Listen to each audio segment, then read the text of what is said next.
All right, it's a wonderful honor being here this afternoon, and I was just saying to Tim O'Reilly, I sure do like having him in Washington as much as we do. I think that one sign of government changing as much as it is the amount of time that Tim O'Reilly and his posse are spending in Washington, D.C. I think that's a good thing. And I want to talk about one example of some of the kind of change that's taking place in government right now, and that is the technology-fueled bottom-up approach to diplomacy that's now taking place, something that the Secretary of State Hillary Clinton calls 21st century statecraft. Now, if you think about diplomacy, of all things that imply sort of top-down, closed, command and control approaches to governance, diplomacy certainly has that reputation, and that has its origins back in the Cold War and before. You know, stay on message, have a series of formal interactions between sovereign states, and that's what we do for a living. And what we've learned post-Cold War is that the world is changing. We no longer live in a binary frame of democracy versus communism, where we have one message and one set of solutions that we can apply globally. But what we have to do now is think about how we can reboot diplomacy from something that is historically so top-down to making it something that is more citizen-centered. And to do that, we have to take advantage of technology. I just want to give a couple examples of that today. One example could be seen in the hours after the earthquake in Haiti.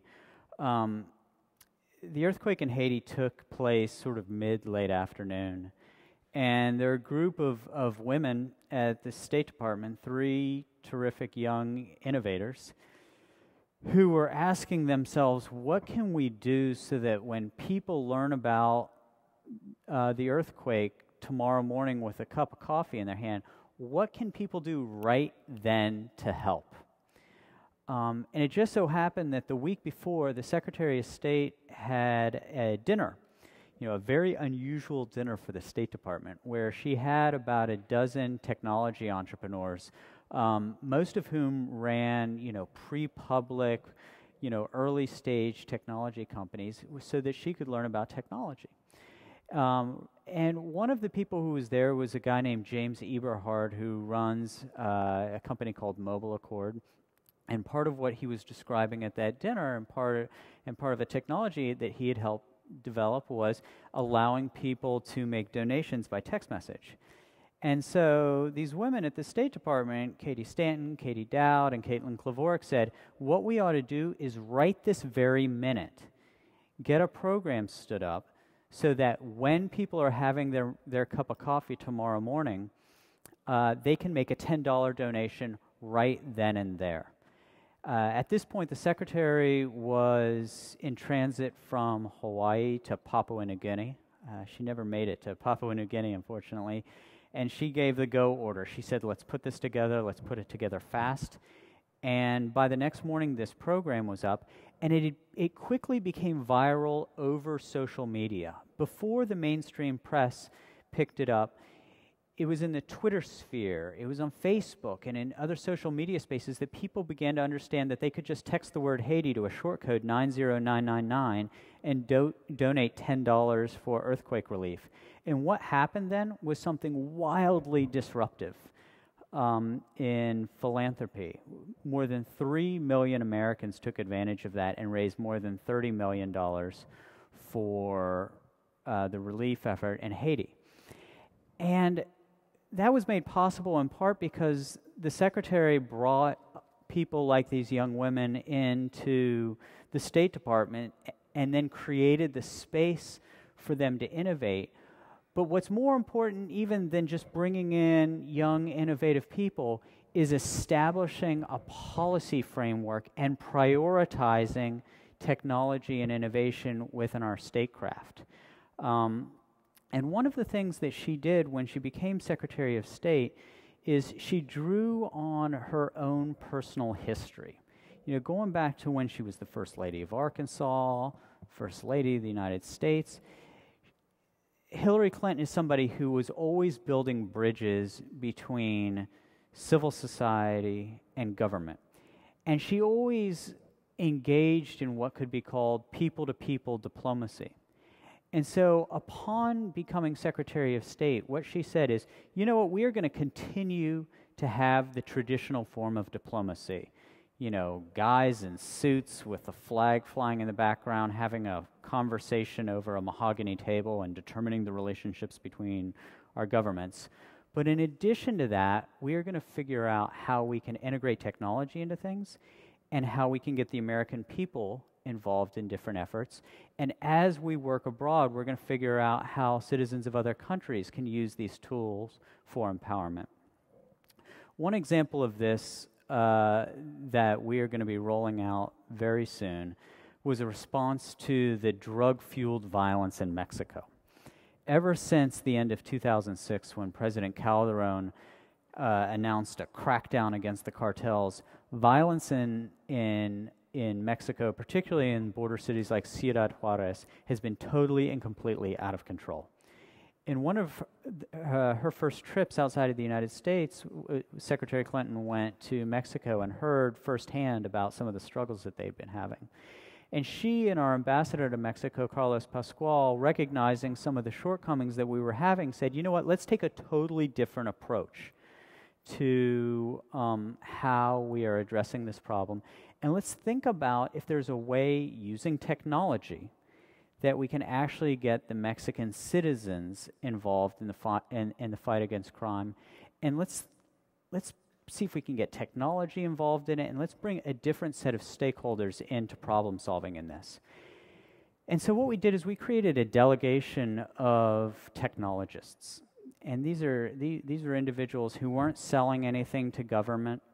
None of them lived in Washington. They largely had not interacted with government before, but they were young, smart, innovative people, the likes of many of you who would love to be able to, given a problem, like how can we use technology to empower Mexican citizens to fight against crime, and immerse themselves in that and then come out with a solution.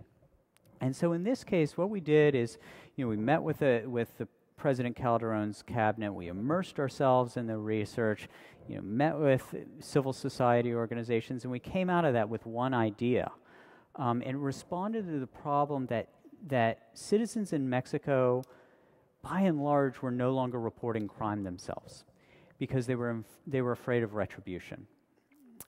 And so that people just wouldn't walk up the literal or proverbial steps of the station house. And so what we designed was a program where people could use text messaging, because even in the lowest income barrios in Mexico, everybody has a cell phone and they text message like crazy. And we created a system, we're creating a system where people can text message.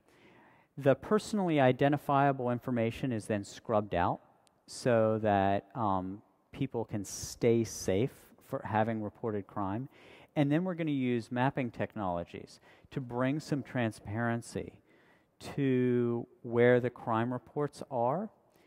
And simultaneous to this taking place, the security forces, the Mexican police, have to be on site, and they have to report back to the central office what happened. Hey, yes, we did go to that building at the corner of Santa Ana and San Pedro. You're right, it was a drug house. We found 3 drums of black tar heroin. Hey, we went down the street where you said there was gang activity, but we didn't see any sign of it. So the idea is, how can you restore anonymity, transparency, and accountability in the fight against crime? And using technology tools which can then be utilized by the Mexican citizens themselves.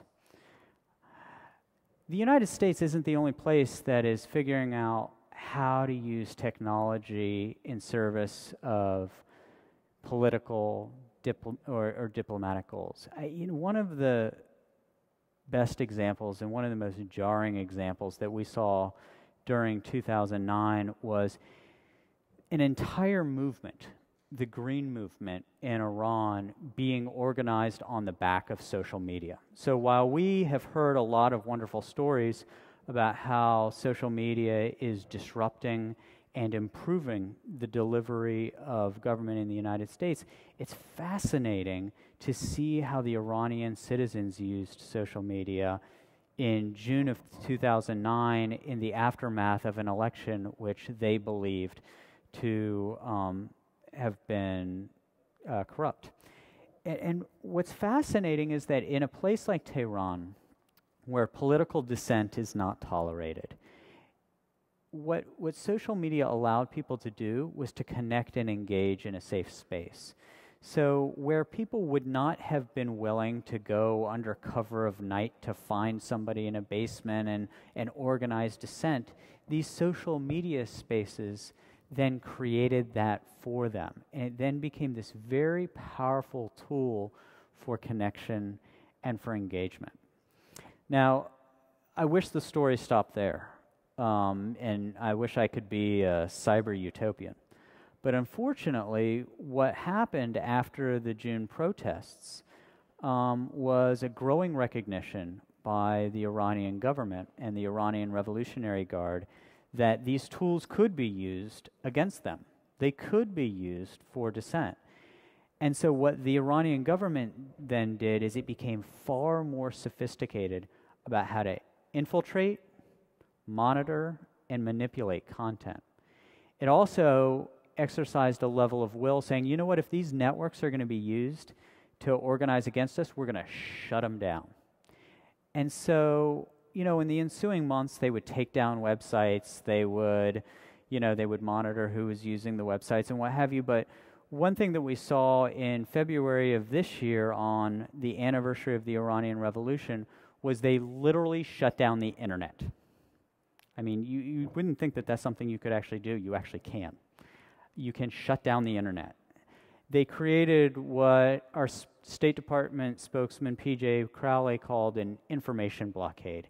They basically said that at times where it looks like the citizens are going to organize against us, we have the will to shut down these networks entirely. And so as Secretary of State Clinton is pushing a very strong technology-fueled agenda for empowerment, and for us to be able to do our work diplomatically more effectively, she's also made a priority of internet freedom. And this is something that I hope everybody in this audience can understand. You know, we think of the internet as being this thing that's built on a very simple end-user to end-user principle. We can communicate and collaborate in real time. We can move capital with the click of a mouse. But 2009 was the worst year in history for internet freedom. And what we saw is that even though Iran sucked up all of this attention and China sucked up so much attention, point in fact, there are literally dozens of countries around the world right now where internet freedom is not something that you can take for granted. In places like Turkey and Thailand and Vietnam, there have been real regressions against this end-user to end-user principle.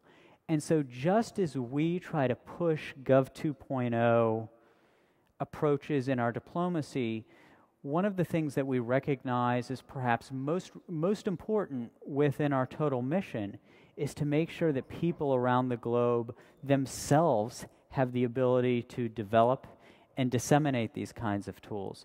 Because in a world where the internet increasingly looks like an intranet, the kinds of innovations that the people in this room are promulgating can't take root. And so if you want to report against corruption, but the networks are closed in a place, and you want to build some apps, you want to build things on mobile platforms, if the networks are closed or if the networks are highly intermediated, it's not going to work.